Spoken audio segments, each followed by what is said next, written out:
30 years ago, LA city leaders made an agreement with West Side neighborhoods about the size, traffic, and other impacts of Century City.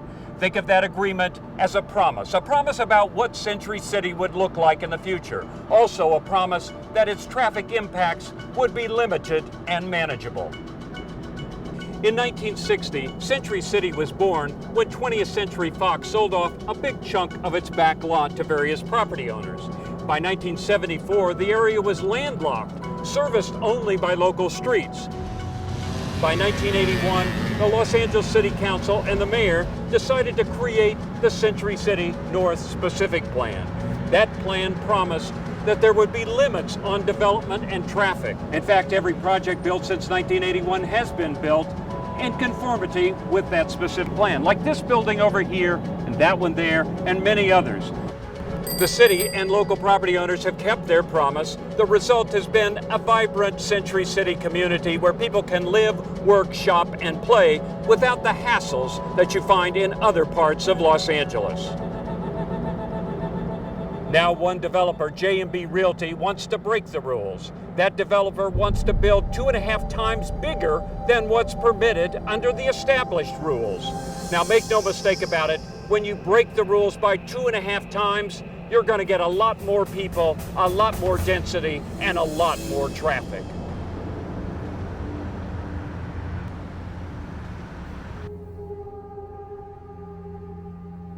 Our neighborhood is already well overrun with traffic. It has gotten worse and worse as more and more developments have gone up, and continued development of this size would be far-reaching and really overrun us even further.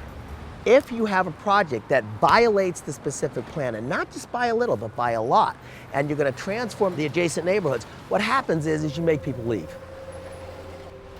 The one over here was built by JMB, it was built under the specific plan, and it followed the rules of the specific plan. But now, over here, they don't want to follow the specific plan. That's correct. Bob was a senior manager in the city's planning department for 20 years. He worked there for 36 years, and Bob was in charge of making sure that some of these projects now in Century City conform to the specific plan. What's allowed to be built on the project site is 293,925 square feet. They want to build something that's 2.5 times that. That's a pretty big building. In the last 30 years, all major development has followed the rules set forth by the plan. What about JMB Realty? They have decided that they want the rules for themselves. They don't want to follow the rules as the plan is written. They want to create their own rules. Can they get away with this? Well, they can only get away with it if the city council and mayor approve it. But remember, whatever they approve here would set precedent. There's a lot of other parcels in the Century City area that could build in the future. They could build much larger projects than we have now, and then we'd really have a major traffic situation all over Century City and the West Side.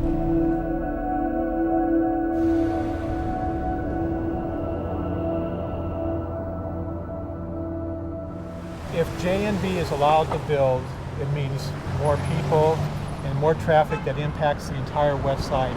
Alan, for 34 years, was in the city's transportation department, and he was a senior transportation planner for many of the biggest projects in Los Angeles. I've seen them all. Yeah, seen them all.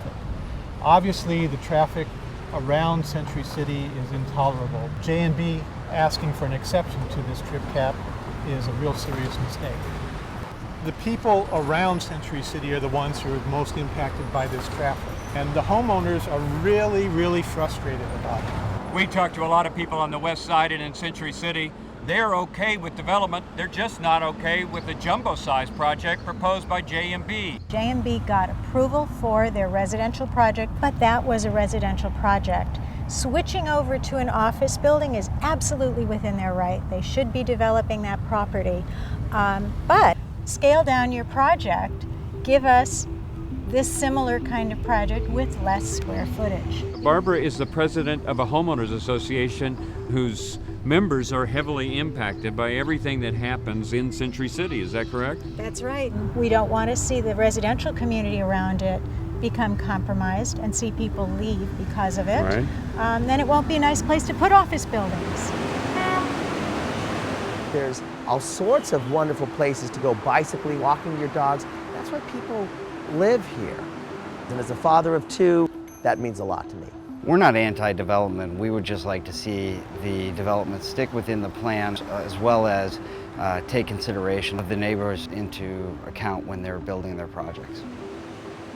JMB has set up a website, but that website fails to mention that the project will generate thousands of extra car trips per day. Fails to mention that the 2-acre park on the site won't be a public park, it'll be a private park for the building's tenants. JMB also talks about a subway going to Century City, about a subway stop in Century City. This subway would come here when? From what I understand, the earliest you could expect it is 2030, which is almost 20 years from now.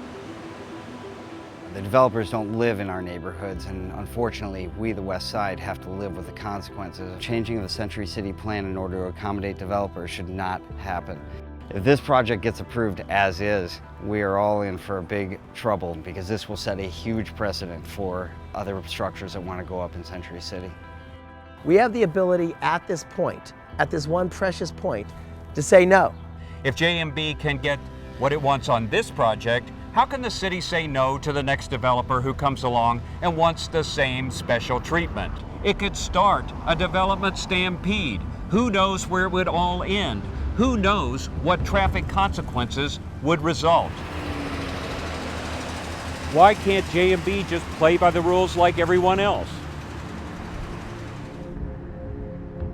The promises made in the specific plan over 30 years ago should be kept and not broken.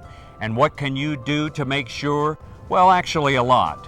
As a resident, as a commuter, as a business owner, you should contact Councilman Paul Koretz, let him know you want JMB to play by the rules, and ask him to protect us all from overdevelopment.